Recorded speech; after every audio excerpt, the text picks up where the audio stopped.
I'm Robin Silvester. As many of you know, I'm President and Chief Executive of Port Metro Vancouver, and it's really great to see so many people here sharing an interest in shaping our collective future. I'd like to start by acknowledging that we are gathered in the traditional territory of the Coast Salish people. In his book, Exponential Organizations, Salim Ismail states, "In the end, only raw, unbridled passion can solve an important problem and overcome the endless hurdles that present themselves." He goes on to recommend an entrepreneurial approach, defining the problem and using crowdsourcing to solve it. I certainly believe we have an important challenge ahead of us as a gateway, and I can see potential problems on the horizon. But I, for one, like many of you here, I have no doubt, believe we can solve those problems, and I'm passionate about it. With your generous time, energy, and input, we've adopted Salim Ismail's entrepreneurial spirit and essentially crowdsourced with those of you involved in our 2050 process to create a solution and a vision for the future. And we certainly crowdsourced with a very knowledgeable crowd.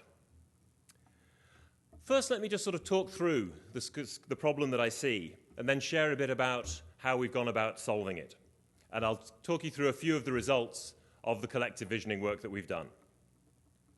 Fundamentally, I believe the problem ahead is about managing trade growth in Canada in an increasingly complex environment. Port Metro Vancouver, as you know, is Canada's largest port. As a Canadian Port Authority, we're accountable to the Minister of Transport, and we're mandated to facilitate Canada's trade objectives. We do this by ensuring commercially viable port operations, a safe and efficient transportation of goods, and very importantly, at the same time, providing for a high level of environmental protection and considering the input of local communities. Our mandate alone is complex. Essentially, it means we must provide for today's and tomorrow's trade needs in a way that protects our environment and minimizes impacts on the host communities that we're all part of. If you take that, you then need to add the following elements: that we have a national impact. We're a Canadian port that serves all provinces.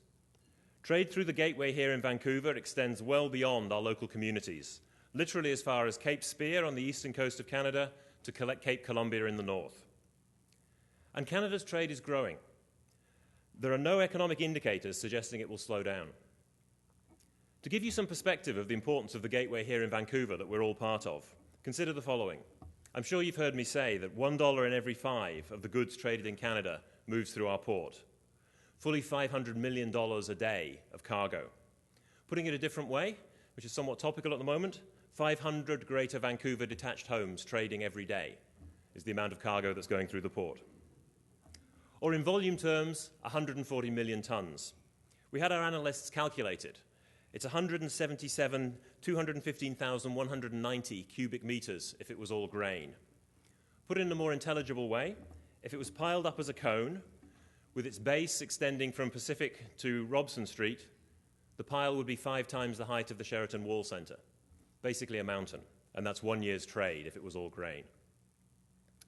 Canada's appetite for trade is growing, and it's up to all of us to manage that in a sustainable way. It's core to our mandate as the Port Authority. And therein lies the problem. Demand for growth set against constrained resources, such as industrial land, and of course that mandate to be sustainable and create a legacy that supports the economy, the environment, and the community. As if that wasn't challenging enough, we need to combine that with research suggesting the world is headed for exponential growth thanks to technology that will shape our world and our lives in unprecedented and unforeseen ways. In my experience, diversity and inclusiveness as foundations of collaboration create successful, sustainable results. There are negative and unintended consequences of leaving people and organizations out of the dialogue. So when we began thinking about our organization's future in earnest, we kept 4 things in mind: the importance of inclusiveness and collaboration, our role and our gateway's role in nation building, the fact that we want prosperity through trade for Canada and all Canadians, and a passion for exploring the future and the opportunities it holds. From these themes, the idea for Port 2050 was born. I believe we can, collectively, solve the problems ahead of us and better yet, create a positive future. But just what definition of a positive future should we align around? What would it look like? What are the possibilities? How do we harness our collective knowledge, insight, and differing perspectives? This is where crowdsourcing or collaborating on creating solutions, creating shared vision and narratives was needed. Through a systematic, practical, inclusive process, we worked together to generate and develop ideas and begin the process of envisioning the future. And I want to thank all of you who've helped us on this remarkable journey, who've explored with us and helped us imagine and create a vision of a sustainable future through the 2050 process. So what is Port 2050? Starting in 2010, Port Metro Vancouver led a strategic visioning process we called Port 2050. Our goal was to engage a wide range of representative parties with a stake in the future of the Gateway to create a strategic vision for our shared future. We did this by exploring the answers to two key questions. What is good growth for the Gateway and its stakeholders? And what will the port look like in 20 and 40 years' time? Over 100 individuals with as diverse a range of opinions as we could muster together, and it was diverse, participated in a variety of discussions and workshops, which led to the development of 4 visions, 4 scenarios of what the future might look like. These scenarios were termed Local Fortress, Missed the Boat, Rising Tide, and the Great Transition. They helped us think about the future and the different ways it may unfold. They are challenging, possible, and all describe some inevitable changes to the way we and all of our partners will do business. Last December, we led another group of another 60 stakeholders to test and update these scenarios. Some participants were new, others had been involved throughout the original process. Again, a broad range of interests were represented, and we again sought out conflicting and opposing views to include in the process. Through this process, we refreshed the 4 scenarios, each more accurately describing a distinct yet possible future for our port, our region, and the world beyond.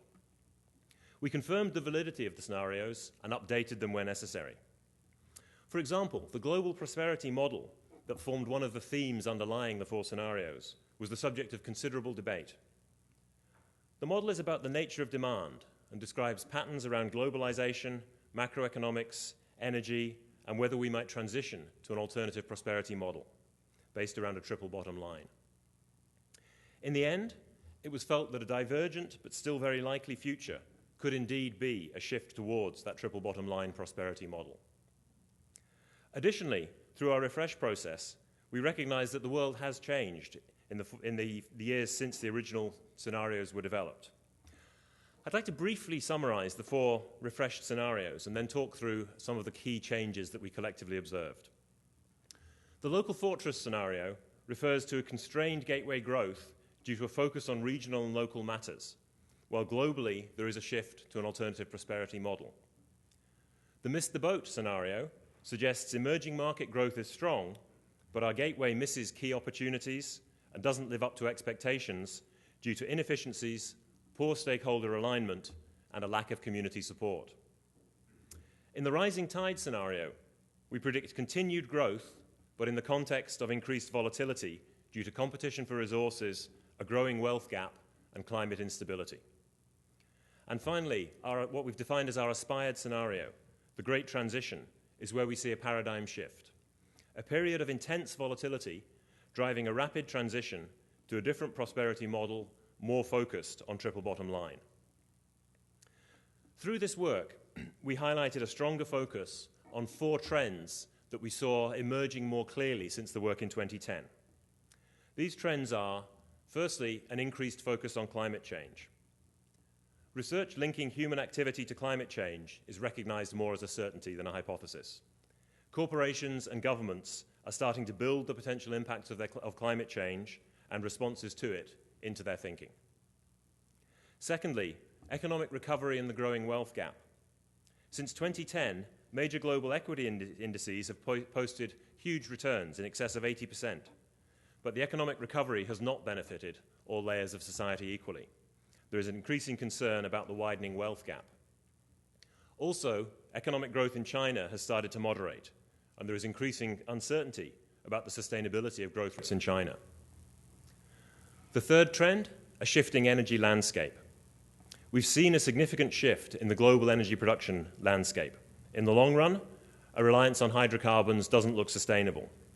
The real question seems now to be not if, but when and how rapidly a change to more sustainable sources of energy will take place. And the fourth trend, increasing importance of engaging with communities and First Nations. When we look at growing community opposition to infrastructure projects, or the Supreme Court of Canada ruling in the Silkatine Nation versus British Columbia, there is no doubt that First Nations and community consultation and engagement will become increasingly important as elements of future development. Simultaneously with the Port 2050 process, we embarked on trying to really understand what sustainable actually means for us. We envision a sustainable gateway. We know it's important. It's a standard to which we hold ourselves. We want to measure our performance to it and aspire to it. So we need to know better what we mean by it. We need to clearly understand what a sustainable gateway looks like. Over 2 years, and again, hundreds of conversations, discussion panels, collecting and incorporating a diverse range of opinions, we've developed a clear, robust definition of what we feel a sustainable gateway means for Vancouver.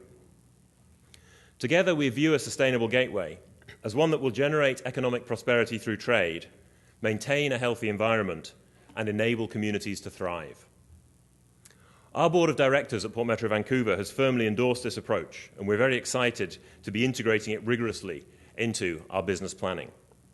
I'm also encouraged by the way it was a collective process.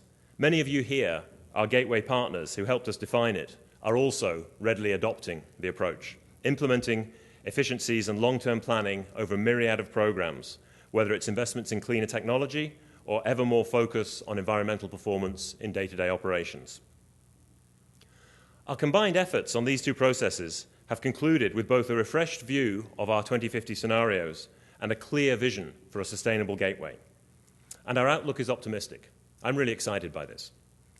As we combine the sustainable gateway work with the Port 2050 process, we see that one scenario, as I've already alluded to, the Great Transition, emerges not only as potentially more likely, but also one that we believe collectively we can aspire to. So without giving it all away, let me ask you to turn your attention to the screens for a short video outlining the results of our collaborative efforts. What will the Vancouver Gateway look like in 2050? Since 2010, we've collaborated with government, port industries, communities, and First Nations to envision our shared future and answer this question. Together, we envisioned a sustainable gateway, a gateway that will generate economic prosperity through trade, maintain a healthy environment, and enable communities to thrive. Through our Port 2050 initiative, we developed, tested, and refreshed a set of 4 scenarios. Each described a distinct yet plausible future for our port, our region, and the world beyond. 1, the Great Transition, emerged as a likely scenario, and one we believe is worth aspiring to. It represents a lower carbon future that strikes a better balance between economic, environmental, and social imperatives. We've been monitoring key drivers of change to prepare for all scenarios, and we're collaborating with our partners to chart a course towards a sustainable gateway that will thrive and prosper, whatever the future holds. Together, we envision a future in which the gateway continues to deliver economic prosperity through trade by remaining profitable and competitive, maintaining a skilled and productive workforce, and by investing in infrastructure to support Canadian trade. A future in which the gateway maintains a healthy environment by protecting air, land, and water quality, supporting ecosystems and promoting biodiversity, and leading the way in alternative energy use and energy conservation, and a future in which the gateway enables thriving communities by considering how they're impacted and proactively responding to their interests and issues, respecting First Nations traditional territories and supporting Aboriginal interests, being a good neighbor, and inspiring pride in Canada as a trading nation. It's a future we can all aspire to, one of prosperity, vitality, and well-being. A future of potential and promise. Together, through open dialogue, shared aspirations, and collective accountability, we can chart a course toward a sustainable gateway. We invite you to join us on this journey.